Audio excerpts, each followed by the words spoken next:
Good morning, everybody, and welcome, Vancouver Eastside Vineyard, and everyone who's joining us at home, abroad, even at another time.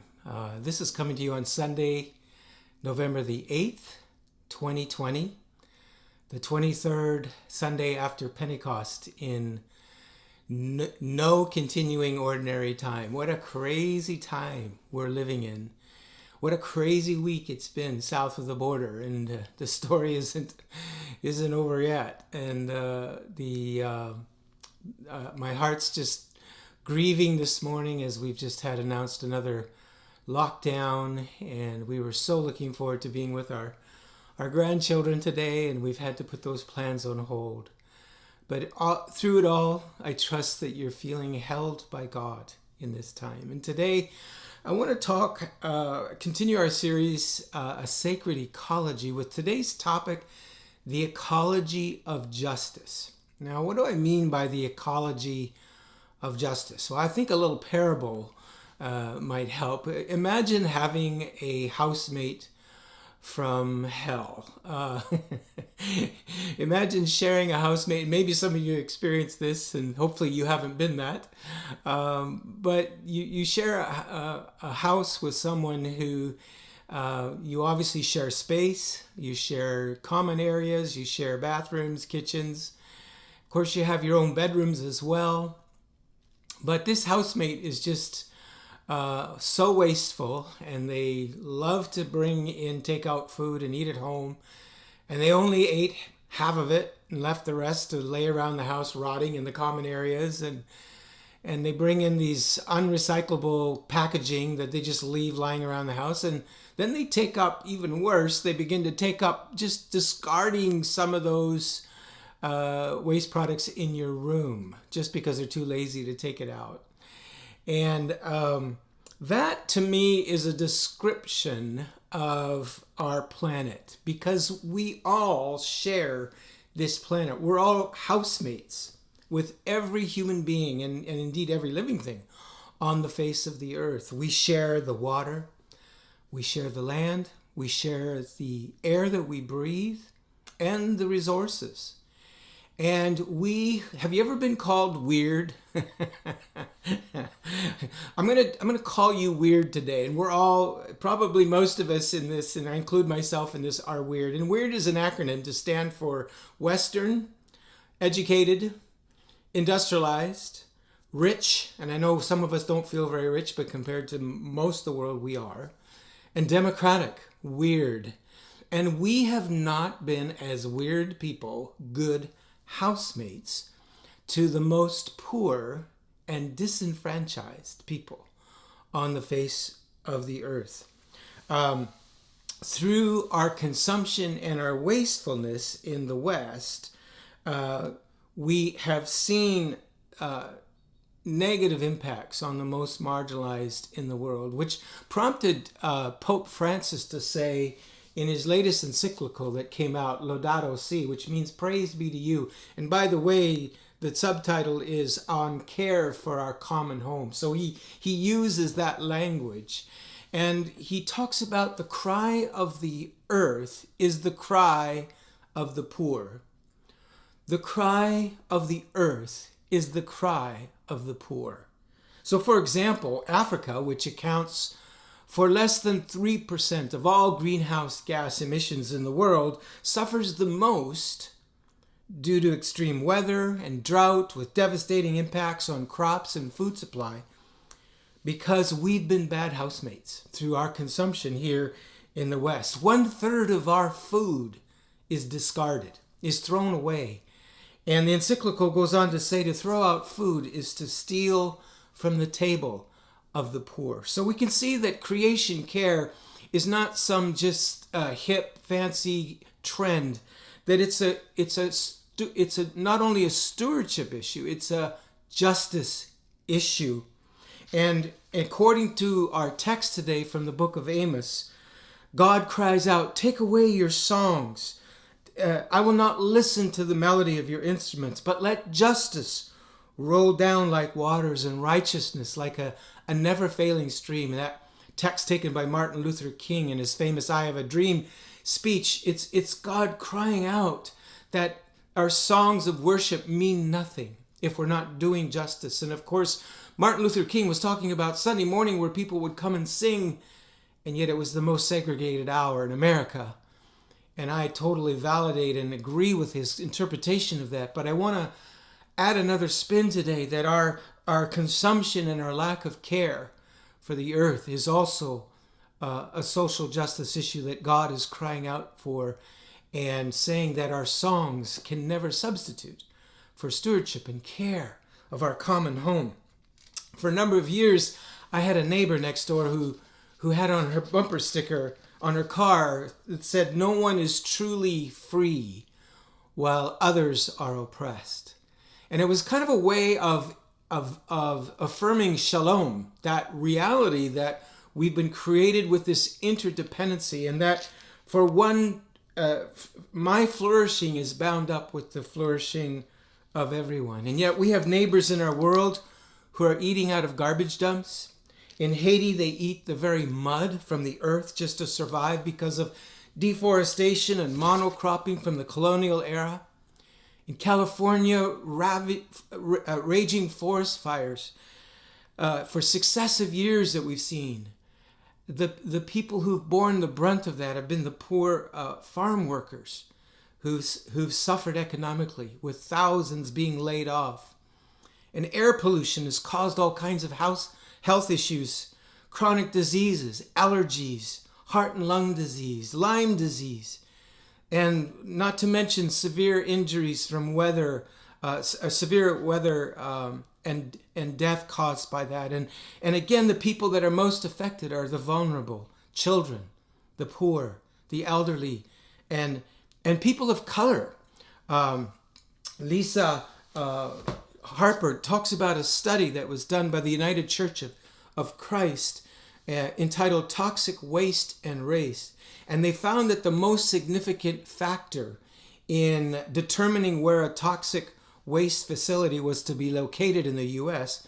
was the race. 3 out of 5 African Americans live in a community with a hazardous waste facility, way out of proportion with the rest of the population. And of course, you have the health impacts of that, with increased incidences of cancer, liver failure, and slowed growth and development. And we've seen this in our own country with indigenous communities who are in proximity to hazardous waste and the result of disease. And of course, the water issue is just such a heartbreaking issue across our country. So with regards to waste, we have this kind of out of sight, out of mind approach. We use the phrase, "I'm going to throw that out," or "throw that away." And the fact of the matter is we have little knowledge or awareness that there is no away.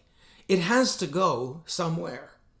And we can learn from the natural ecosystems on our earth. For example, plants synthesize nutrients, which become nutrients for herbivores, which become then food for carnivores and animals, who produce waste, and with their decomposition gives rise to a new generation of plants. So you see this cycle in nature and in creation. And the problem with our human consumer industrial complex is that we have no such circular model. We consume with an unlimited paradigm of growth and consumption, as if there's never running out, with no idea of sustainability. And then we throw out, we discard. And this includes all the plastic that's ending up in our oceans. And one of the greatest sources of junk is renovations of houses and demolition of buildings. Recently, a school next door to us here was demolished and rebuilt for seismic reasons, the Lord Nelson here.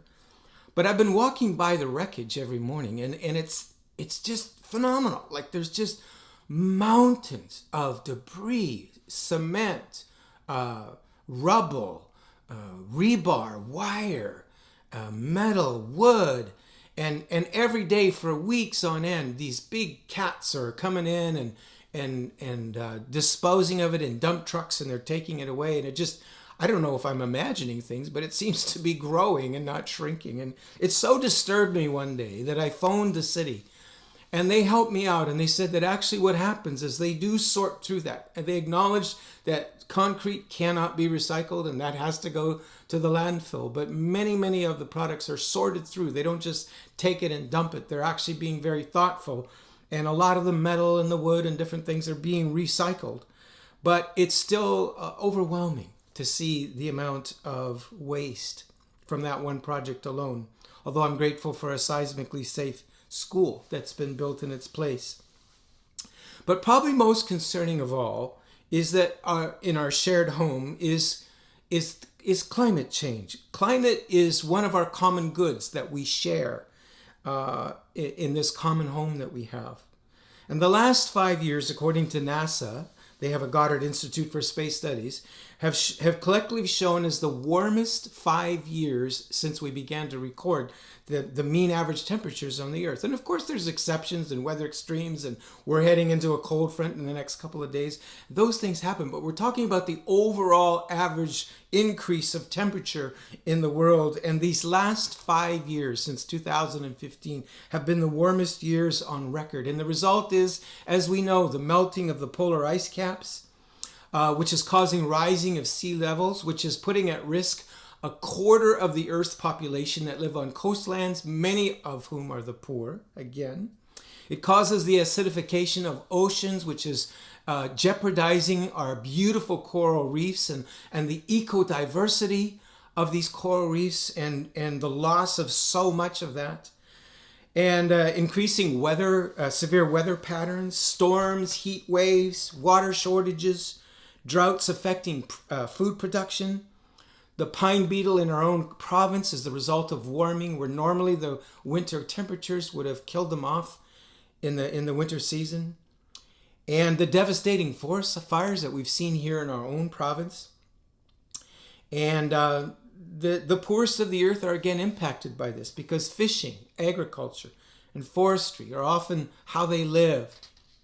And so there's a growing call for the weird nations, us Westerners, educated, industrialized, rich, developed nations, to change our lifestyle and production and our consumption patterns to mitigate the human causes to climate change. Now, there are other factors to climate change. We know that solar cycles, the tilt of the Earth's orbit and axis, volcanic activity can affect the climate. But over the last 50 years, a growing number of studies is showing that the human-caused activity is the main reason for it. And the question is how? Well, our atmosphere, that is the very air that we breathe, consists of about 74% nitrogen, 21% oxygen, and then there's a small, tiny percent, about 1%, that's consists of carbon dioxide, methane, nitrous oxide, and these are chlorofluorocarbons that they summarize these, CFCs, and they form a little greenhouse effect over the Earth that actually is good because it protects the Earth from getting too cold. It traps the sun's rays to a modest degree. So, and if they didn't exist, these gases would, if they didn't exist as a greenhouse for our planet, it would be too cold to sustain life. And so the problem is in the last, since the 1950s, our main source of energy to heat our houses, to run our cars, our ships, our planes, our trucks and trains has been what's called fossil fuels. These are fuels like petroleum, like coal, like natural gas, and they emit these carbon products and these greenhouse gases to an unnatural degree. And as a result, the greenhouse effect has been increased greatly, causing this warmer. Now, we know some climate skeptics, but they are a minority. Naomi Oreskes, a Harvard professor, analyzed 923 articles peer-reviewed in scientific journals from 1993 to 2003. And not one disputed the human causes for climate change, especially since the 1950s. And often those that do detract are people who are made wealthy by fossil fuel companies and transport industries. Now, regardless of where you stand on this, I think we can all agree that the kingdom of God invites us to reducing our consumption, to living with environmental stewardship and caring for the poor of the earth as an act of justice. And there are beautiful initiatives that are going on. There's a general recognition around the world that we need to be moving, and this is even among the energy companies, that we need to move to renewable energy, alternative forms of clean energy, solar and wind. And there's a general recognition even here in the city. We just saw a commitment to move away from gasoline-powered cars by 2030. Germany has created 400,000 jobs in the last 10 years by renewable energy investing. And the city of Freiburg, you remember Robin? And Robin, you may be watching today. God bless you if you are. Freiburg, Germany is the cleanest city in the world. They almost operate completely on clean energy, on public transport, on solar, on wind. So it can be done. So the question is, on a Sunday morning, 23rd Sunday after Pentecost, what do I do with all this information? How shall I then live? And I want to give you about three points moving forward. Number one, we must hold on to our hope with regards to creation and the ecology of justice.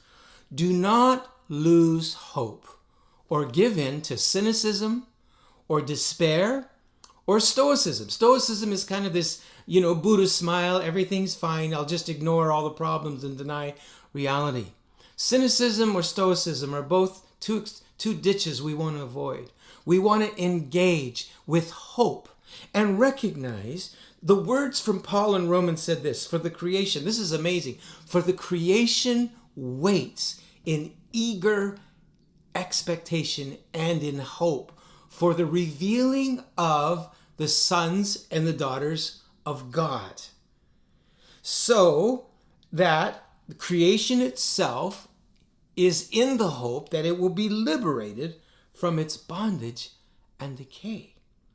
So in other words, when we announce the reign of God, we must not forget that the scripture is not only full of promises of restoration of people and healing.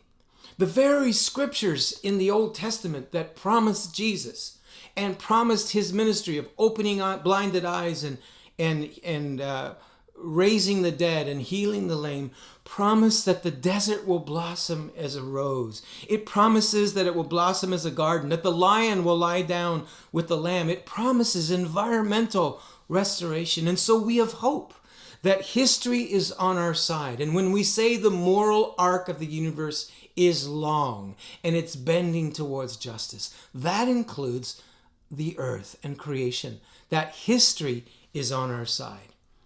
Secondly, I want to invite us to pray. And when we say, Lord, may your kingdom come, and may your will be done, we're talking about moving beyond our own humanistic attempts to pull ourselves up by the bootstraps and fix this, and to recognize that this is God's story, that we are partners with God in the restoration of all creation, and we're not on our own in this. So when we pray the Lord's Prayer, invite that into all of creation. The earth is incredibly resilient when the people of God become the people of God, and truth can win out. So as part of our prayer, pray for leaders, civic, provincial, national, international, to have wisdom and to work with scientists and research, and there will be just and fair policies where the truth wins out, And thirdly and finally, embrace your identity as a child of God, as one of those sons and daughters of God, as a steward of creation that all of creation is longing for. And renounce your identity as a consumer. You are not a consumer.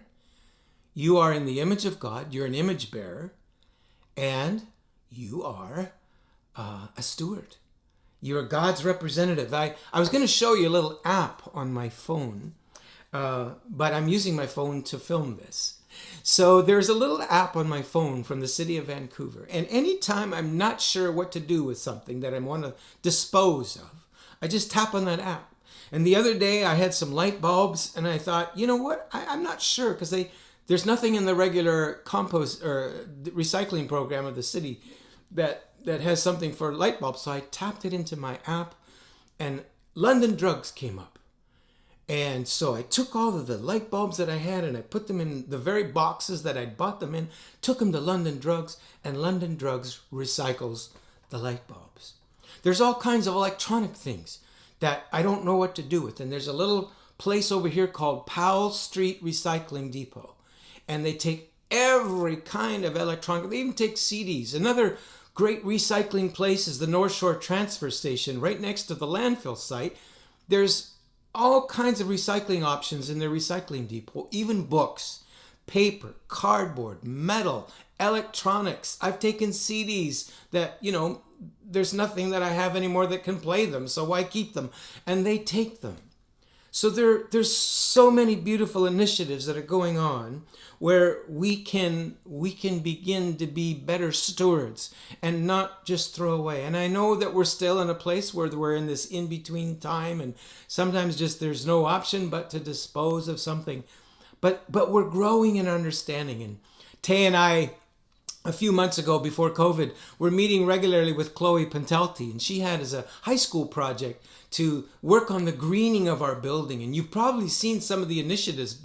It's been a long time since we met, but new bins and for compost and for recycling, and we want to make our building so green and friendly to our environment. And one dream I have is that we actually replace the energy system with solar panels. There used to be solar panels on that roof. Why not? Why can't we dream and realize we're not doing this alone? We're doing this with God. So last but not least, we're also talking about intergenerational justice here. As we read today in our psalm, our opening psalm was from Psalm 78, that says we as a generation are responsible to pass the story, to pass our story to the next generation. But how can we pass our story to the next generation if we don't give the next generation a home to live in? And to each generation, the earth has been given to them as a gift on loan. And when they are done, they are to pass it on to the next generation in better condition than when they found it. So climate change and pollution, these are issues of intergenerational justice. Future generations, my children, my grandchildren, and their children, they have a right to inherit a beautiful and fertile world, this beautiful world that I enjoyed this morning as I walked through and saw the colors of fall and the blue sky and the fresh air. I want my children, my grandchildren, and their children, I want them to inherit this beautiful thing. And I think that's the cry of Greta Thunberg. It's the cry of a generation that says, what kind of world are you leaving for us? So the question I ask you is, are you willing to be implicated? I'm reading this book on vocation, a beautiful book given to me by Marcus. And the text of it is that vocation is the willingness to step into this world, this place. And one of the reasons we don't take care of our environment is we don't have a sense of place anywhere. We're so rootless and we're moving around. And Wendell Berry's prophetic passion, this poet in the United States, talks about how that when we restore a sense of place, then we take responsibility for it and we're implicated and we can rise up with the presence of God as children and sons and daughters of God and take responsibility. So I want to encourage you with that today. And I'm going a bit longer today. It's been 3 weeks. So I'm just about ready to wrap this up. But I want to tell you one encouraging story about an unknown geophysicist from Britain named Joe Farman, one of our environmental heroes. And he was responsible under the British Antarctica survey to monitor readings of the ozone layer back in the early 80s. And a couple of scientists from the United States had sounded the alarm about CFCs, these chlorofluorocarbons that I mentioned earlier, causing damage to the ozone layer. And so Joe began to notice, he'd been taking readings for years in Antarctica, and he noticed this incredible spike in the early 80s of the reducing of the ozone layer and the readings. And so he began, he thought there was something wrong with his equipment. So he got a new piece of equipment to monitor the readings and began to read, and he found out that they again tested to an alarming rate, and that the ozone layer had been reduced by 40% in 9 years, and there was a hole the size of Antarctica, or of the United States rather, over Antarctica. The whole continental United States, there was a hole that size over Antarctica. So it raised the alarm, but there was a lot of resistance by companies, of course, money interests, to deny, to slam the science, to reject. But it sounded the alarm with the Environmental Protection Agency of the United States, and it ended up in the Montreal Protocol of 1987, where 24 countries signed just a commitment to reduce these chemicals that were being used in aerosol products. They were being used in refrigeration, and 200 more countries signed on in the next few years. And as a result, they found that hole that was growing stopped growing in the late 90s, and it's now begun to repair. And I just found that so moving, that when the sons and daughters of God, when human beings created in the image of God are willing to just be faithful in their vocation, healing, restoration comes, not only for people, but for all our home, our common home that we live in, so that there is justice, there is enough for all. May God bless you as you hear God's invitation to rise up and be implicated and be responsible as a steward, as an image bearer in this place that God has put you. Thank you, and God bless you.